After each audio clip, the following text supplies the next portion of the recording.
दोस्तों इस वीडियो को देखने के बाद आपके क्लास 12 फिजिक्स के एमपी बोर्ड एग्जाम 2026 के पेपर में आपके 16 नंबर पक्का हो जाएंगे। मैं नहीं मानता। 13 फरवरी को हमारा कक्षा 12वीं का भौतिक शास्त्र फिजिक्स का एमपी बोर्ड एग्जाम 26 का पेपर होने वाला है और हमने क्या तैयारी करना स्टार्ट कर दिया है। और 70 में 70 के टारगेट को प्राप्त करने के लिए मैं आपको क्या है कंप्लीट इंपॉर्टेंट क्वेश्चन आपको तैयार कराऊंगा। अभी पिछली वीडियो में मैंने दोस्तों आपको क्या न्यूमेरिकल अगर आपको अच्छे से तैयार करना है, न्यूमेरिकल अगर आप चाहते बन जाएं और साथ ही जो ऑब्जेक्टिव होते हैं जो डिफिकल्ट वाले यानी फॉर्मूला बेस्ड ऑब्जेक्टिव होते हैं वो भी आपसे बन जाए, इसलिए मैंने आपको ऑल चैप्टर के इंपॉर्टेंट फॉर्मूला बता दिए हैं, तो फॉर्मूला आपको जरूर तैयार कर लीजिएगा। इस वीडियो में दोस्तों हम 4 नंबर वाले 4 अंकीय अति महत्वपूर्ण प्रश्न देखने वाले हैं और आपके पेपर में 4-4 नंबर के 4 प्रश्न आते हैं, यानी 16 नंबर आपके क्या है फिक्स हो जाएंगे। ज्यादा क्वेश्चन नहीं बता रहा हूँ, आप लोग लगातार डिमांड कर रहे थे कि भैया जल्द से जल्द आप पहले हमें क्या है क्वेश्चन बस बता दीजिए कि हमें कौन से पढ़ना है, ताकि क्या है आपको पता है कि 2 ही दिन का आपको गैप है इसके पेपर के लिए। ओके, तो पहले से ही आपको क्या तैयारी करके रखना पड़ेगा और खास करके शॉर्ट वाले तो आप तैयार कर लेंगे, ऑब्जेक्ट भी आप पढ़ लेंगे, लेकिन लॉन्ग टाइप आपको तुरंत याद नहीं होंगे। ओके, और फिजिक्स में तो वैसे भी आपको मुश्किल पड़ जाएगी लॉन्ग वाले तैयार करने में, इसलिए आपको है पहले से तैयार करना है। शॉर्ट टाइप आप बाद में भी कर सकते हैं, लेकिन लॉन्ग टाइप पहले तैयार कर लीजिएगा, क्योंकि यहाँ इसमें लगातार अभ्यास की जरूरत रहती है।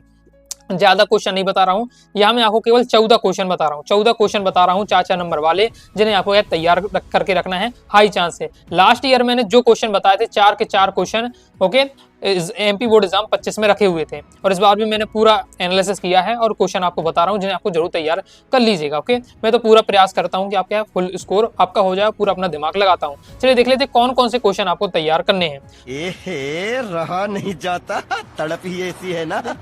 बाकी आगे मैं आप सभी का सॉल्यूशन भी आपको बता दूंगा। ओके, लेकिन अभी तो आप क्वेश्चन देख लीजिए, फिर अपने हिसाब से आप तैयार करते जाइएगा।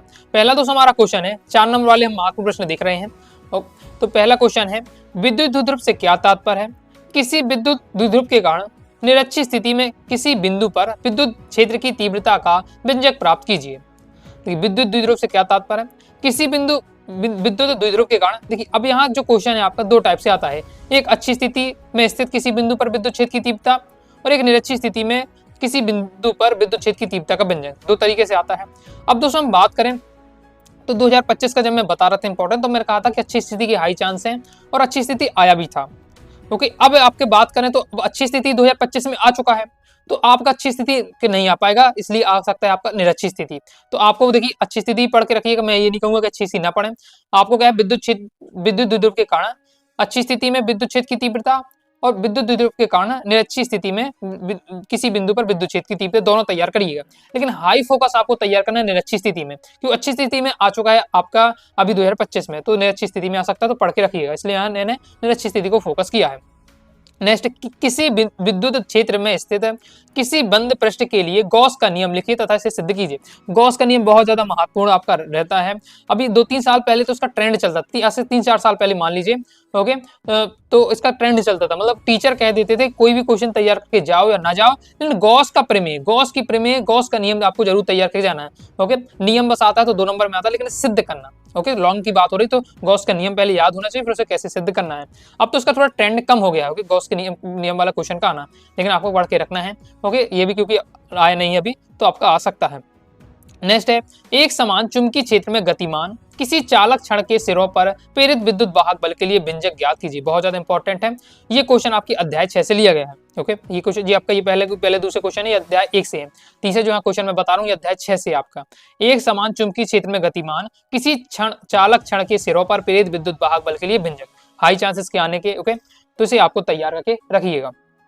आगे देख लेते हैं, और मैं अध्याय इसलिए बता रहा हूँ कि अगर आप कोई गाइड का हेल्प लेते हैं, अपने कोचिंग या स्कूल के टीचर का नोट्स लेते हैं, अगर आप बैच ज्वाइन करके रखे हैं तो वहाँ भी आप देखने जाते हैं चैप्टर बाई चैप्टर इंपॉर्टेंट में, तो अध्याय 6 में आप देखिएगा कि आपके क्वेश्चन आपको मिल जाएगा। ओके, नेक्स्ट देख लेते हैं। नेक्स्ट क्वेश्चन आपको तैयार करना है, परस्पर संपर्क में रखे 2 पतले लेंसों के सहयोग की फोकस दूरी का व्यंजक स्थापित कीजिए। अब ये क्वेश्चन मतलब 2 टाइप से आप कर सकता है, तो बात एक ही रहने वाली है, लेकिन आप कंफ्यूजन है इसलिए दोनों बातें बता दे रहा हूं आपको।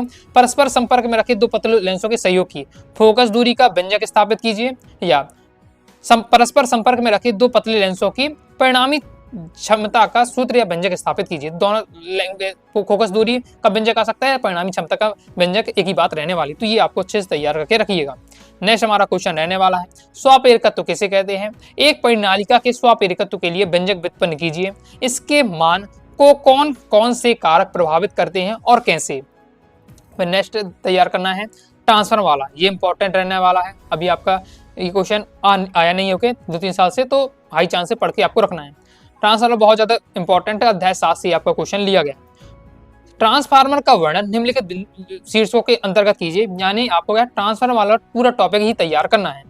ओके, एक पहले आपको चित्र सीखना है कि ट्रांसफार्मर कैसे बनाना है, जिसमें अपचाई ट्रांसफार्मर चाई ट्रांसफार्मर होता है, दोनों का आपको अच्छे से डायग्राम बनाना है। फिर सिद्धांत सीखना है, परिमाण अनुपात का सूत्र निकालना, फिर ट्रांसफार्मर में ऊर्जा क्षय के कारण तथा इन्हें कम करने के उपाय। ट्रांसफार्मर में ऊर्जा क्षय कैसे होता है और उसे हम किस प्रकार से कम कर सकते हैं, वो आपको तैयार करके रखना है। यानी एक प्रकार से कहा जाए तो ट्रांसफार्मर वाला पूरा टॉपिक आपको तैयार करके रखिएगा, हाई चांस आपके रहने वाले हैं।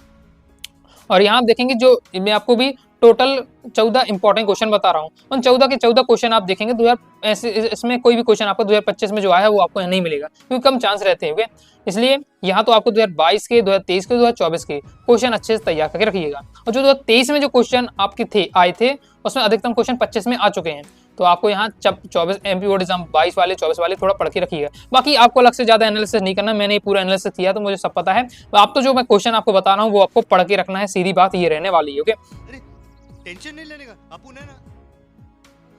फिर अपने हिसाब से अपने स्तर पर आप तैयारी करते जाइएगा, लेकिन ये जो क्वेश्चन बताएं जरूर तैयार करके रखिएगा। ओके, तो नाभिकीय संलयन एवं विखंडन के एक एक उदाहरण की सहायता से व्याख्या कीजिए। अब ये ऐसे क्वेश्चन है। अब नाभिकीय संलयन विखंडन वाला अभी बोर्ड एग्जाम में 4 नंबर में क्वेश्चन आया था, ओके 2024 में, तो एक बार इसे पढ़ के रखिए। बाकी नाभिकीय संलयन नाभिकीय विखंडन वाला पहले भी इंपॉर्टेंट था, लेकिन हमेशा शॉर्ट में पूछा जाता था, लेकिन अब लॉन्ग में आ चुका है, तो इसे आप इधर पढ़ के रखिएगा। ओके, बहुत सिंपल आपका टॉपिक रहता है। नाभिकीय संलयन और नाभिकीय विखंडन तो पढ़ेंगे तुरंत ही आपको तैयार हो जाएगा। नाभिकीय संलयन, संलयन यानी जोड़ना, दो छोटे छोटे नाभिकों का आपस में जोड़ना संलयन। विखंडन क्या है कि एक भारी नाभिकों के तोड़ना। ओके, तो वो आपका विखंडन रहता है। सिंपल आप पढ़ते ही बन जाएगा। उदाहरण थोड़ा डिफिकल्ट से लगेगा, तो इसे आपको फोकस करिएगा। नेक्स्ट हमारा इंपॉर्टेंट रहने वाला आपका हाई चांस है जिसके, क्योंकि ये क्वेश्चन LCR परिपथ वाला 2022 में आया, 24 में आया, फिर 26 में आपका आ सकता है। इस प्रकार से थोड़ा आपको देखना पड़ेगा। ओके, तो पढ़ के आपको रखना है। LCR परिपथ का वर्णन निम्नलिखित बिंदु के आधार पर कीजिए। विद्युत परिपथ, फेजर आरेख, परिणामी वोल्टेज, प्रतिबाधा और कलांतर, इन पॉइंटों के आधार पर तैयार करना है। विद्युत परिपथ बनाना पहले LCR परिपथ का, फिर फेजर आरेख बनाना है, परिणामी वोल्टेज, प्रतिबाधा और कलांतर, ये आपको देख लीजिएगा। ओके, अब जैसे 5 पॉइंट यदि हो सके तो प्रतिबाधा हटा दिए, 4 ही पॉइंट आपको दिए जाएं, लेकिन पूरा आपको सीख के रखिए। कोई भी आपको 4 पॉइंट दिए है, 5 पॉइंट भी दिए जा सकते हैं LCR परिपथ का वर्णन। ओके, और यहाँ की जो बात करें तो MP बोर्ड में हमेशा 4 नंबर वाले थोड़ा सा क्वेश्चन क्या है फिक्स ही रहे हैं, हर साल जो मैंने बताए हैं ओके वही आए हैं। ओके, और मैं नहीं, अधिकतम जो टीचर क्या है लगातार पढ़ाते रहते हैं, ओके, तो उन्हें पूरा ही लगभग पता रहता है कि लगभग ये क्वेश्चन आ सकते हैं। तो 4 नंबर के थोड़ा फिक्स रहता है, जबकि बात करें कि 2 नंबर का बिल्कुल फिक्स बताइए तो उतना ज्यादा कॉन्फिडेंस से नहीं बताया जा सकता। 2 नंबर का थोड़ा बहुत चेंज किया जा सकता है, कोई भी टॉपिक से उसकी परिभाषा उसके बारे में पूछा जा सकता है, इसलिए कहा जाता है थोड़ा डिटेल से पढ़ो, क्योंकि 4 नंबर वाले हाई चांस है कि आपके क्या जो अधिकतम चांस वाले रहते हैं वही आपके पूछे जाएंगे, तो पढ़ के जरूर रखिएगा। नेक्स्ट हम देख लेते हैं क्वेश्चन 9वां क्वेश्चन, जिसमें है संयुक्त सूक्ष्मदर्शी का वर्णन निम्न शीर्षकों के अंतर्गत कीजिए। प्रतिबंध का नामांकित चित्र, आवर्धन क्षमता के लिए सूत्र आपको निगमित करना है, और 2 कंडीशन रहती हैं कि जब प्रतिबंध स्पष्ट दृष्टि की न्यूनतम दूरी पर हो और जब प्रतिबंध क्या अनंत पर बने। अब देखिए ये आपका संयुक्त सूक्ष्मदर्शी हो जाता है, आगे पहले हम देख लेते फिर मैं आपको बताता हूँ। एक और नेक्स्ट क्वेश्चन आपका सरल सूक्ष्मदर्शी का निम्नलिखित बिंदु के आधार पर वर्णन कीजिए। प्रतिबिंब का रेखा चित्र, आवर्धन क्षमता का व्यंजक, जबकि 2 कंडीशन है स्पष्ट दृष्टि की न्यूनतम दूरी पर अनंत पर हो। तो यहाँ हम देखिए दोनों क्वेश्चन का एक है संयुक्त सूक्ष्मदर्शी का वर्णन, दूसरा है हमारा सरल सूक्ष्मदर्शी का वर्णन। सरल सूक्ष्मदर्शी की बात करते हैं 22 में आपका ये क्वेश्चन, तो ये सरल सूक्ष्मदर्शी आपका क्या है MP बोर्ड एग्जाम 19 में था, फिर MP बोर्ड एग्जाम 24 में था, तो आपका 26 में आ सकता है सरल सूक्ष्मदर्शी। ओके, और संयुक्त सूक्ष्मदर्शी मैंने आपको कह रहा हूँ इंपॉर्टेंट क्यों, क्योंकि संयुक्त सूक्ष्मदर्शी अभी तक आई नहीं एग्जाम, जबकि ये भी इंपॉर्टेंट है। सरल सूक्ष्मदर्शी और संयुक्त सूक्ष्मदर्शी दोनों इंपॉर्टेंट रहने वाले, तो दोनों को सीख कर रखिएगा, तो कोई ना कोई एक आपका आ सकता है बोर्ड एग्जाम में, तो दोनों को आपको अच्छे से सीख कर रखना है। आगे देख लेते हैं आगे दोस्तों हमारा नेक्स्ट क्वेश्चन है उत्तल लेंस के लिए सिद्ध कीजिए। उत्तल लेंस के लिए आपको सिद्ध करना है 1/f = 1/b - 1/u, जिसके क्या है प्रतीकों के समान अर्थ रहने वाले हैं। नेक्स्ट क्वेश्चन है दिष्टकारी किसे कहते हैं, ये कितने प्रकार के होते हैं। पीएन संधि डायोड के अर्ध तरंग दिष्टकारी के रूप में वर्णन कीजिए। अब देखिए दिष्टकारी की हम बात करें तो दिष्टकारी आपके 2 प्रकार के होते हैं, एक अर्ध तरंग दिष्टकारी, एक पूर्ण तरंग दिष्टकारी। अब तो आपको जो हाई चांस है जो आ सकता है पीएन संधि डायोड की अर्ध तरंग दृष्टिकारी, वो आपको पढ़ के रखना है। पूर्ण तरंग दृष्टिकारी की हम बात करें तो अभी आपका एमपी बोर्ड एग्जाम 25 में आता है। ओके, अब 2025 के इंपॉर्टेंट बता रहा था, तब मैंने बताया था कि अर्ध तरंग दृष्टिकारी पूर्ण तरंग दृष्टिकारी कोई भी आ सकता है, तो पूर्ण तरंग दृष्टिकारी आ चुका है। तो हाई चांस है कि आप देखिए दोनों नहीं आ सकता, क्योंकि लॉन्ग हो जाता, काफी ज्यादा लॉन्ग हो जाता, क्योंकि यहाँ पर आपको दृष्टिकारी बताना है कितने प्रकार के होते हैं, फिर जब अर्ध तरंग दृष्टिकारी को समझाएंगे तो आपको उसका डायग्राम भी बनाना है और उसका थ्योरी भी लिखना पड़ता है। ओके, इसलिए काफी ज्यादा लॉन्ग हो जाता है, इसलिए एक ही आएगा, अर्ध तरंग दृष्टिकारी आएगा या पूर्ण तरंग दृष्टिकारी आएगा। तो अभी आपके 2025 में पूर्ण तरंग दृष्टिकारी पूछा गया था, तो अभी आपको मेन फोकस करना है पीएन संधि डायोड की अर्ध तरंग दृष्टिकारी के रूप में पढ़ना। बाकी देखिए, जब अब पूर्ण तरंग दृष्टिकारी समझ लेंगे तो अर्ध तरंग दृष्टिकारी समझ में आ ही जाएगा, अर्ध तरंग दृष्टिकारी समझ लेंगे तो पूर्ण तरंग दृष्टिकारी समझ आ जाएगा, मतलब पूरा टॉपिक आप पढ़ के रख लीजिएगा। लेकिन मेन पूछा जाए तो आपका अर्ध तरंग दृष्टिकारी इंपॉर्टेंट है। ओके, फिर नेक्स्ट क्वेश्चन देख लेते हैं। नेक्स्ट क्वेश्चन है, एन एवं पी प्रकार के अर्धचालकों को परिभाषित कीजिए। पीएन संधि डायोड की कार्य विधि अग्रम नीति एवं पश्चिम नीति में विद्युत आरेख खींचकर समझाइए। तो ये कि आपका अग्रम नीति और पश्चिम नीति दोनों दोस्तों आपको अच्छे से तैयार कर रखिएगा। पीएन संधि डायोड की अग्रम नीति का, पश्चिम नीति का डायग्राम और उसकी पूरी कार्य विधि बहुत ज्यादा इंपॉर्टेंट आपका रहने वाला है। ये अभी आपका ये भी हाई चांस रहने वाले है। ओके, हाई चांस रहने वाला है, क्योंकि अब जैसे दृष्टिकारी संबंधित क्वेश्चन आ गया, तो अब क्या है, अब अभिनीति संबंधित क्वेश्चन आ जाए 26 में, तो इसे आपको पढ़ के रखना है। दोनों ही आपके बहुत ज्यादा इंपॉर्टेंट रहने वाले हैं। यहाँ तो आपको समझ फिक्स है, इस टॉपिक से जरूर आएगा अर्ध तरंग दृष्टिकारी या पूर्ण तरंग दृष्टिकारी। ओके, ये टॉपिक हो जाता है आपका, और पीएन संधि डायोड की पश्चिम नीति अग्रम नीति, यहाँ से ये टॉपिक हो जाता है। मतलब ये सब एकदम बहुत ज्यादा इंपॉर्टेंट रहने वाले हैं, कोई ना कोई जरूर आपसे यहाँ से पूछा ही जाएगा, इसके हाई चांस रहेंगे, क्योंकि इस टॉपिक से आपका इस वाले चैप्टर से 4 नंबर क्वेश्चन आता ही है। लेकिन लॉन्ग में बात करें तो बस यही आपके 4 टॉपिक हैं, एक आपका पीएन संधि डायोड की अग्रम नीति, पश्चिम नीति और अर्ध तरंग दृष्टिकारी, पूर्ण तरंग दृष्टिकारी, तो ये आपको तैयार करके रखिएगा। आगे देख लेते हैं। आगे बढ़ने से पहले बता दूं, अगर आप क्या प्रॉपर तैयारी करना चाहते हैं तो आपको क्या है, पूरा बैच जरूर ज्वाइन कर लीजिएगा क्लास 12 का, जिससे आपको ऑल सब्जेक्ट की तैयारी हो जाएगी, ऑल सब्जेक्ट का पीडीएफ मटेरियल मिल जाएगा, नोट्स मिल जाएगा। ओके, जिससे आप आसानी से तैयारी कर पाएंगे। बाकी केवल आप क्या है, फिजिक्स की तैयारी करना चाहते हैं, मेरे साथ फिजिक्स का कोर्स लेना चाहते हैं, तो फिजिक्स का कोर्स लेते समय आपको प्ले स्टोर से अनवागा स्टडी क्लासेस ऐप डाउनलोड कर लीजिएगा और वहां से आपको फिजिक्स कोर्स ले लेना है। तो फिजिक्स कोर्स लेते समय आपको फिजिक्स 70 ये कूपन कोड अप्लाई करना है। कूपन कोड अप्लाई करेंगे तो सीधे 50 रुपए का आपको डिस्काउंट हो जाएगा, तो फिर आपकी फीस कम हो जाएगी और ज्यादा फिर आप आसान। ओके, तो कोड जरूर ज्वाइन कर लीजिएगा। या फिर आप बैच ज्वाइन करना चाहते हैं तो टारगेट 95 आप कूपन कोड डालिएगा तो आपको क्या है 200 रुपए का डिस्काउंट हो जाएगा बैच में, तो बैच भी आप ज्वाइन कर सकते हैं। आगे नेक्स्ट और लास्ट एक और क्वेश्चन है, जिसे आपको तैयार करके रखिएगा। निज अर्धचालक और बाह्य अर्धचालक में अंतर, ये इंपॉर्टेंट आपका रहना, क्योंकि अभी आपका ये भी बोर्ड एग्जाम में पूछा गया था, तो ये भी आपका आ सकता है। तो ये 14 इंपॉर्टेंट रहने वाले 4 नंबर वाले, जिन्हें आपको अच्छे से तैयार कर लीजिएगा।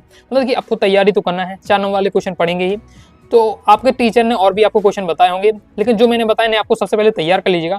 फिर आपको और लगे कि हाँ यार ये भी इंपॉर्टेंट, मुझे पढ़ना चाहिए, जरूर पढ़िए। आपको जितनी ज्यादा मेहनत करेंगे उतना ज्यादा अच्छा आपका रिजल्ट आपको देखने को मिलेगा। लेकिन जो मैंने क्वेश्चन बताया जरूर आप तैयार कर लीजिएगा। तो आई होप दोस्तों आपको वीडियो पसंद है, वीडियो पसंद है लाइक करें, सब्सक्राइब जरूर कर दीजिएगा। इसके साथ ही दोस्तों टेलीग्राम चैनल व्हाट्सएप को ज्वाइन कर लीजिएगा। डाउट आता है कमेंट से आप जरूर पूछिएगा। मिलते हैं नेक्स्ट दोस्तों नेक्स्ट वीडियो में, तब तक के लिए बाय बाय।